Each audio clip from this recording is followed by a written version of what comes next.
Hello everyone, welcome you all on your own channel. और आज की वीडियो में हम बात करेंगे एक पोएटिक फॉर्म ओड के बारे में, है ना।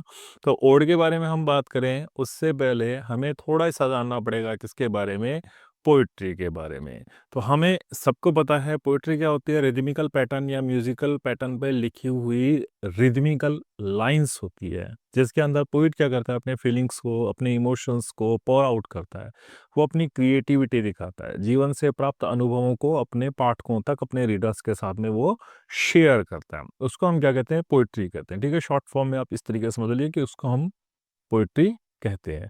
अब पोइट्री लिखने के पोइट के पास क्या होते हैं, बहुत सारे तरीके होते हैं। ठीक है, कई प्रकार की पोइट्री होती है, कई प्रकार की पोयम्स होती है, जिनके माध्यम से पोइट अपनी अभिव्यक्ति को अपने पाठकों के सामने रखता है। ठीक है, और वही लिखने का अलग अलग तरीका क्या कहलाता है, पोएटिक फॉर्म्स कहलाता है। ठीक है, यानी एक कवि डिफरेंट डिफरेंट तरीके की पोइट्री लिख सकता है और अलग अलग प्रकार की पोइट्री के माध्यम से वो अपनी भावनाओं को अपने पाठकों के सामने, अपने रीडर्स के सामने एक्सप्रेस करता है। ठीक है, यहाँ तक बात समझ में आ गई। अगर हम पोइट्री की बेसिक फॉर्म्स की बात करें, कुछ इंपॉर्टेंट फॉर्म्स की बात करें, तो हमें सबको पता है एक एपिक महाकाव्य, जैसे हमारे रामायण हो गया, महाभारत हो गया, जिनके अंदर हेरोइक टेल्स होती है, ग्रांड स्केल पे, यानी बहुत बड़ी स्केल पे, बहुत बड़े रूप के अंदर वो लिखे जाते हैं, उनको हम एपिक कहते हैं। तो epic is a form of poetry. Epic क्या है, अपने आप में फॉर्म ऑफ पोइट्री है। ठीक इसी तरीके से आप बैलेड की अगर बात करेंगे, तो बैलेड के अंदर स्टोरी कही जाती है, कुछ पंक्तियां या कुछ स्टेंजाज ऐसे होते हैं जो उसके अंदर बार बार रेपिटेटिव मैनर में अपने रीडर्स के सामने रखे जाते हैं, वो बैलेड हो गया। तो ये भी एक पोएटिक फॉर्म हो गई। ठीक इसी प्रकार से 14 लाइनों में लिखी हुई जो कविता होती है उसको हम सोनेट कहते हैं, जो आयम्बिक पेंटामीटर में लिखी जाती है, तो ये भी एक पोएटिक फॉर्म हो गई। ठीक इसी प्रकार से किसी की डेथ पे लिखी जाती है, सोर्स को शो करती है, मेलंकली को शो करती है, सैडनेस को शो करती है, उसको हम क्या कहते हैं, एलिजी कहते हैं। लिरिक क्या हुआ, personal emotions, personal feelings, individual emotions और फीलिंग्स को पोर आउट पोइट जहाँ पे करता है म्यूजिकल रिद्म के साथ में, वो आपका लिरिक कहलाता है। और ओड क्या होता है, ओड भी एक लिरिकल पैटर्न में, एक म्यूजिकल पैटर्न में, एक रिदमिकल पैटर्न में लिखी हुई लंबी कविता होती है, जिसके अंदर किसी को प्रेज किया जाता है या ऑनर किया जाता है। तो आप ये जितनी भी चीज़ें देख रहे हैं, चाहे वो एपिक हो, चाहे वो ओड हो, चाहे वो लिरिक हो, चाहे वो एलिजी हो, या फिर सोनेट हो, या फिर बैलेट हो, ये सभी क्या हैं, पोएटिक फॉर्म्स हैं। तो पहले आपको क्या याद रखना है कि ये सभी चीज़ें क्या है, हमारी पोएटिक फॉर्म्स है, यानी पोएट्री लिखने के ये अलग अलग तरीके हैं। तो सबसे पहला क्वेश्चन यहीं से बनता है, अगर आप कंपटीशन एग्जाम्स की तैयारी कर रहे हैं तो उसके लिए भी इंपॉर्टेंट है कि ode is a poetic form. ठीक है, ओड पोएट्री लिखने का एक तरीका हो गया। ठीक है, अब चलते हैं आगे, हम बात करते हैं किसके बारे में, ओड के बारे में। ओड के बारे में अगर हम बात करें तो ओड होती क्या है, अभी मैंने आपको बताया कि ode is a way of writing poem. Poetry लिखने का एक तरीका हो गया। ओड अपने आप में क्या हो गई, एक पोएटिक फॉर्म हो गई। ठीक है, तो ओड अपने आप में क्या हो गई, एक पोएटिक फॉर्म हो गई। दूसरी बात करें, लॉन्ग लिरिकल पोयम। ठीक है, ये बात ध्यान रखना, यहाँ से बहुत सारे क्वेश्चन आपके बन सकते हैं। ओड क्या हो गया, अपने आप में एक लॉन्ग लिरिकल पोएम होगी। लॉन्ग यानी लंबी कविता होती है, लिरिकल, लिरिकल यानी म्यूजिकल वे में के अंदर या रिदमिकल पैटर्न के अंदर लिखी गई कविता होती है। सीरियस सब्जेक्ट मैटर, इनका सब्जेक्ट जो होता है ना, वो ट्रिवियल मैटर्स को लेकर के नहीं होता है, छोटे या कम महत्व के विषय को लेकर के नहीं होता है, सीरियस सब्जेक्ट होते हैं, इंपॉर्टेंस के सब्जेक्ट होते हैं, ग्रेव सब्जेक्ट मैटर इनके अंदर होता है। एलिवेटेड इन स्टाइल, ठीक है, बहुत इंपॉर्टेंट है, एलिवेटेड इन स्टाइल। इनको लिखने का जो तरीका होता है ना, वो एलिवेटेड होता है। अब एलिवेटेड क्या होता है, वे ऑफ राइटिंग फॉर्मल होगा। ठीक है, फॉर्मल वे के अंदर पोइट लिखेगा, ग्रैंड वे के अंदर लिखेगा, बहुत बेहतरीन तरीके से अपनी पोइट्री को लिखेगा, और ग्रैंड वे से ही वो क्या करेगा, अपने आइडियाज को एक्सप्रेस करेगा बिफोर द रीडर्स। ठीक है, सोफिस्टिकेटेड वे के अंदर वो राइटिंग पोएम करेगा, कॉम्प्लेक्स लैंग्वेज का यूज करेगा, रिच इमेजरी उसके अंदर आपको दिखाई देगी, हेरोइज्म उसके अंदर दिखाई देगा। तो ये सारी चीजें मिलकर के क्या कहलाती है, आपकी एलिवेटेड स्टाइल। रिच इमेजरी हो गई, कॉम्प्लेक्स लैंग्वेज हो गई, हेरोइज्म हो गया, सोफिस्टिकेटेड वे ऑफ स्पीकिंग हो गया, grand way of expression of the ideas हो गया, और formal way to put his things before the readers, ये सब एलिवेटेड स्टाइल बनती है। ठीक है, तो एक तो याद रखना आपको एलिवेटेड स्टाइल होती है, और एलेबोरेटेड इन स्ट्रक्चर, यानी इसको लिखने का जो तरीका होता है, इसका स्ट्रक्चर जो होता है, इसका पैटर्न जो होता है, वो क्या होता है, एलेबोरेटेड होता है। एलेबोरेटेड का मतलब क्या हो गया कि इसका सेंटेंस का जो स्ट्रक्चर बनता है वो कॉम्प्लेक्स बनेगा, इसकी वोकेबलरी जो बनेगी वो सोफिस्टिकेटेड बनेगी, इसमें एलिगेंस आपको दिखाई देगा, इसके अंदर इंटेलेक्चुअल विजडम आपको दिखाई देगी, और अपनी डेप्थनेस को शो करने के लिए, कविता की गहराई को शो करने के लिए पोइट क्या करेगा, एल्यूजन्स का इस्तेमाल करेगा, उदाहरण का इस्तेमाल करेगा, है ना, सिमिलिटीज का इस्तेमाल करेगा, जिससे पाठकों तक अपनी बात को पहुंचा सके। तो ये बड़ी इंपॉर्टेंट चीज़ है ओड के माध्यम ओड के विषय में, कि ओड एक लॉन्ग लिरिकल पोएम हो गई, सीरियस इन सब्जेक्ट हो गई, एलिवेटेड इन स्टाइल हो गई, और एलेबोरेटेड इन स्ट्रक्चर हो गए। ठीक है, अब इसकी उत्पत्ति कहाँ से हुई, या ओड वर्ड हमारे पास आया कहाँ से, तो ओड वर्ड की जो उत्पत्ति हुई है वो हुई है ग्रीक वर्ड एडिन से। एडिन का मतलब क्या होता है, टू सिंग और टू चांट, किसी बात को कहना और किसी बात को एक्सप्रेस करना, यानी गा करके और गीतों के माध्यम से अपनी बातों को किसी के सामने व्यक्त करना। ठीक है, तो ओड क्या होती है, गा करके सुनाई जाती है किसी के विषय में। अब ओड की अगर हम बात करें तो टाइप्स ऑफ ओड होती है। टाइप्स ऑफ ओड में क्या हो गया, कितने प्रकार के टाइप्स ओड होती है, तो सबसे पहली जो हमारे सामने ओड आती है उसको हम कहते हैं पिंडेरिक ओड या फिर रेगुलर ओड, याद रखना। ठीक है, पिंडेरिक ओड होगी या फिर रेगुलर ओड होगी। अब पिंडेरिक ओड या रेगुलर ओड क्या होती है, देखो ओड का मतलब क्या होता है, ओड बेसिकली किसी को ऑनर करने के लिए या प्रेज करने के लिए लिखी जाती थी। तो पिंडेरिक ओड की कहाँ से उत्पत्ति हुई, एक ग्रीक का बहुत महान पोइट हुआ करता था 5th सेंचुरी बीसी में, जिसका नाम था पिंडर। ठीक है, ग्रीक पोइट था पिंडर, और पिंडर को ही हम क्या मानते हैं, ओरिजिनेटर ऑफ द ओड, यानी उत्पत्ति यहाँ से हुई। पहली बार जो था पिंडर नाम का एक पोइट ने, जो ग्रीक से बिलोंग करता था, 5th बीसी में अंदर आया था, उन पिंडर ने पहली बार ओड को लिखना शुरू किया। और पिंडर ने जो ओड लिखी वो बेसिकली किसके लिए लिखी थी, उन्होंने ग्रीक ड्रामास के लिए लिखी थी। ग्रीक ड्रामास यानी नाटकों के लिए लिखी थी, ग्रीक ड्रामा के अंदर। ग्रीक ड्रामा में उनकी ओड को कौन गाया करता था, कोरस गाया करता था। कोरस आप सबको पता है, कोरस क्या होता है, म्यूजिकल बैंड होता है। ठीक है, 4, 5, 6, 8, 10 यानी समूह गान होता है। समूह के अंदर जो संगीतकारों की मंडली हुआ करती थी, म्यूजिशियंस का बैंड हुआ करता था, वो सामूहिक रूप से क्या करते थे, गान को गाए सॉरी ओड को गा करके सुनाते थे। ठीक है, तो जो ग्रीक पोइट पिंडर था, जो 5th century BC before Christ में आया था, उनको हम इसकी उत्पत्ति का जनक मानते हैं। और उन्होंने अपनी जो ओड लिखी थी वो बेसिकली ओड ग्रीक ड्रामास के अंदर लिखी गई थी, जिसमें किसी हीरो के ऑनर या प्रेज को कोरस गा के सुनाया करता था। ओड क्यों लिखी जाती है, ये बड़ा इंपॉर्टेंट है। ओड इसलिए लिखी जाती है to praise and glorify someone, किसी को प्रेज करने के लिए, किसी का ऑनर करने के लिए, किसी की प्रशंसा करने के लिए, ग्लोरीफाई उसका आभा मंडन करने के लिए, है ना, उसका गुणगान करने के लिए ओड लिखी जाती है।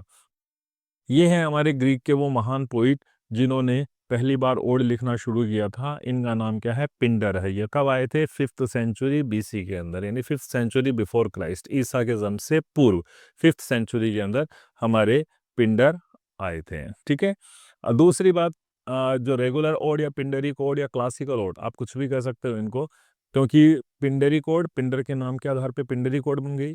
रेगुलर ओड क्योंकि एक रेगुलर पैटर्न के अंदर उन्होंने लिखी थी। क्लासिकल ओड क्योंकि ग्रीक हमारे लिए क्या है, क्लासिक्स हैं, हमने चीज़ें ग्रीक से उठाई है, ग्रीक हमारे लिए इंस्पिरेशन है, इसलिए चाहे आप पिंडरिक ओड कह दो, चाहे आप रेगुलर ओड कह दो, चाहे आप क्लासिकल ओड कह दो, they both they all these three are the same, ये तीनों सेम है। अब जो पिंडर ने ओड लिखी थी उसकी खूबसूरती क्या थी कि वो 3 स्टेंजेक पैटर्न के अंदर बंटी हुई थी। 3 उसके अंदर डिवीजन किए हुए थे, और वो क्या क्या डिवीजन किए हुए थे वो मैं आपको बताता हूँ। कि उन्होंने क्या करा, पिंडर ने पहला जो पॉइंट डाला वो डाला स्ट्रोफ। स्ट्रोफ का अंदर क्या होता था, देखो आप ये देखिए कि एक स्टेज हुआ करता था। ठीक है, स्टेज के अंदर इस तरफ में वो म्यूजिशियंस की मंडली आपकी खड़ी हुई है। ठीक है, 7 से 8 म्यूजिशियंस इस तरीके से मंडली खड़ी हुई है, और वो अपनी बातों को गा करके सुनाएंगे। तो वो जब गा करके सुनाते थे तो along with the singing they make the movement over the stage, stage के ऊपर भी वो मूवमेंट करते थे। तो जब वो क्या करते थे, लेफ्ट से राइट की तरफ जाते थे, तो ये बिगिनिंग पार्ट हुआ करता था, जिसके अंदर वो अपनी कहानी की शुरुआत करते थे गाते हुए और इधर से लेफ्ट से राइट की तरफ मूवमेंट करते थे, ठीक है, म्यूजिकल वे के अंदर गाते हुए जाते थे और यहाँ पे आके खड़े हो जाते थे। तो ये जो मूवमेंट होता था उनका from left to the right, इसको क्या कहा गया, स्ट्रोफ कहा गया, ठीक है, ध्यान रखना है ना। देखने में शब्द बड़ा अजीब सा लग सकता है लेकिन बड़ी सिंपल चीज़ है कि म्यूजिशियंस का बैंड जो लेफ्ट से राइट की तरफ मूवमेंट करेगा, ठीक है, chorus moving in a dance rhythm to the right of the stage, left से राइट की तरफ जाएगा, तो उसको हमने क्या कह दिया, आपका स्टोफ कह दिया, ठीक है। तो कोरस ने कहाँ से शुरू किया, यहाँ से लेफ्ट से शुरू किया और यहाँ पे राइट पे आके खड़े हो गया, ठीक है। फिर दूसरा पॉइंट क्या था, इनकी दूसरी डिवीजन क्या था स्टैंजा पैटर्न का, एंटी स्ट्रोफ। तो स्ट्रोफ का अपोजिट एंटी स्ट्रोफ हो गया, यानी कोरस है आपका कहाँ पे आके खड़ा हो गया है, कोरस आपका राइट में खड़ा है, ठीक है। बिगिनिंग कर दी कहानी के बारे में, उन्होंने ब्रीफ इंट्रोडक्शन बता दिया कि इस हीरो के बारे में वो कहानी कहने वाले हैं, क्योंकि ओड क्या होती है, किसी हीरो के प्रेज में कही गई कहानियां, किसी और हीरो के ऑनर में कही गई कहानियां। अब ये और ये कोरस क्या करेगा, वापस इस तरफ से मूवमेंट करेगा, यानी वंस अगेन ये the chorus will move from left to from right to the left, ठीक है। वही गाते हुए पहले ही कहाँ से आए थे, ये राइट लेफ्ट से राइट की तरफ आए थे, तो इसको हमने स्ट्रोफ कहा। फिर राइट से वापस लेफ्ट की तरफ गए ये गाते हुए, तो इसको हमने एंटी स्ट्रोफ कहा, या आप मिडिल ऑफ द स्टोरी भी कह दो कि ये दूसरी बार में जब जाएंगे गाते हुए तो ये अपनी मिडिल ऑफ द स्टोरी के मध्य में पहुंच जाएंगे। इसको इन्होंने क्या कहा, एंटी स्ट्रोफ का। फिर तीसरा पॉइंट इन्होंने डाला एपर्ड। एपर्ड क्या होता है, एपर्ड के अंदर क्या होगा कि अब ये म्यूजिशियन का बैंड जो यहाँ पे खड़ा हो गया है एंटी स्ट्रोफ की स्थिति में, ये बीच में आ जाएंगे, एकदम सेंटर के आएंगे, अंदर आ जाएंगे और stand still means now they will not move, वो हिलेंगे नहीं अपनी जगह से, और यहाँ पे खड़े होकर के वो स्टोरी का कंक्लूडिंग पार्ट जो है सामने बैठी हुई जनता को बताएंगे, ठीक है। तो इसको क्या कहा गया, स्टोफ, एंटी स्ट्रोफ और एपर्ड, ठीक है। बिगिनिंग, स्ट्रोक का मतलब आप ऐसे समझ सकते हैं कि ये बिगिनिंग हो गया, जिसको कोरस जब लेफ्ट से राइट की तरफ मूव करता था तब गाता था, जिसमें इंट्रोडक्शन दिया जाता था जिस हीरो के बारे में वो बात करेंगे। एंटी स्ट्रोक, जब कोरस जो था वो आपका राइट से लेफ्ट की तरफ मूवमेंट करेगा और हीरो के बारे में बात करता वो स्टोरी के मध्य तक पहुंचेगा। तीसरा आपका एपर्ड हो गया, एपर्ड में जब उसके बीचों बीच आ जाएंगे वो विदाउट मेकिंग एनी मूवमेंट, कोई मूवमेंट नहीं करेंगे, स्टैंड स्टिल रहेंगे, खड़े रहेंगे और पूरी कंक्लूडिंग पार्ट जनता के सामने बताएंगे, उसको हमने क्या कहा, स्टोफ एपर्ड कहा, ठीक है। तो ये पिंडेरिक ओड कर दो, चाहे आप रेगुलर ओड कर दो, चाहे आप क्लासिकल ओड कर दो, ये सारी की सारी सेम थी और ये इनकी खूबसूरती थी। पिंडेरिक ओड की हम जब बात करें, क्योंकि पिंडर ने तो लिखी कहाँ थी, ग्रीक के अंदर लिखी थी। अब इंग्लैंड में लाने का श्रेय किसको दिया जाता है, तो हमारे एक राइटर हुआ करते थे बेन जॉनसन, 1572 के अंदर इनका बर्थ हुआ था। तो आप कह सकते हो कि he belongs to the 16th and the 17th century, क्योंकि 1637 में इनकी डेथ हुई थी। और एलिजाबेथन या जैकोबियन ड्रामेटिस्ट इनको हम कहते हैं। तो इंग्लैंड के अंदर जो ओड लाने का श्रेय दिया गया वो किसको दिया गया, बेन जॉनसन को दिया गया। बेन जॉनसन ने एक ओड लिखी थी और वो क्या थी, odd to the immortal memory and the friendship of novel pair Sir Lucius Cray and Sir H. Morrison। 1629 में ये ओड लिखी थी और यहीं से ओड ये इंग्लैंड के अंदर आई, ठीक है।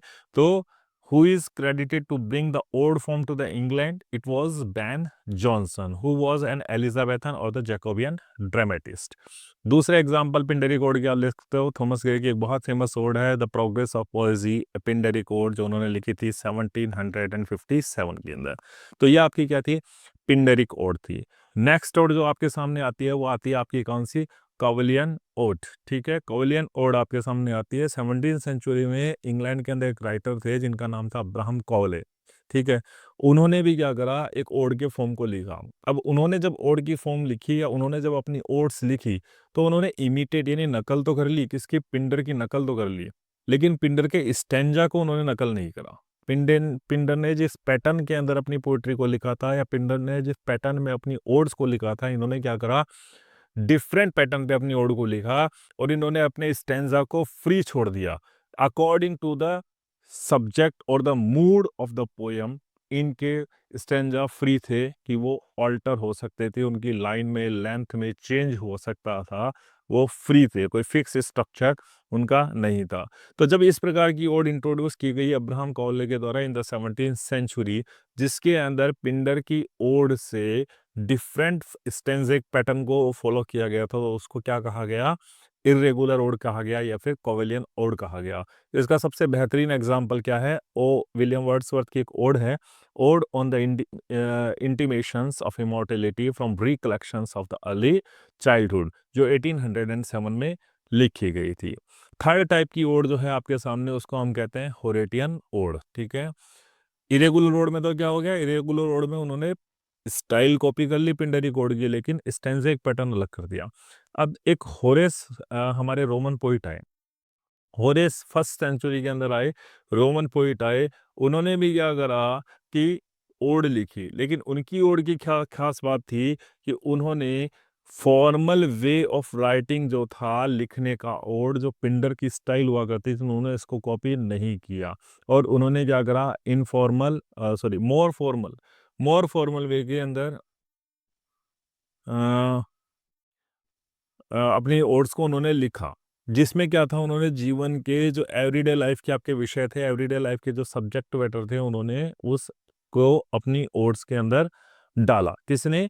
होरेस ने, जो कि एक रोमन पोइट हुआ करते थे फर्स्ट सेंचुरी में, जिन्होंने लिखा, और उन्होंने क्या करा, मोर फॉर्मल पिंडरिक ओड, ठीक है, अपनी ओड को पिंडरिक ओड की फॉर्मल स्टाइल से अलग करते हुए रोजमर्रा के जीवन की जो विषय वस्तुएं होते हैं, सब्जेक्ट मैटर होते हैं, फैमिली इश्यूज जो होते हैं, उनको अपनी ओड्स के अंदर उन्होंने स्थान दिया।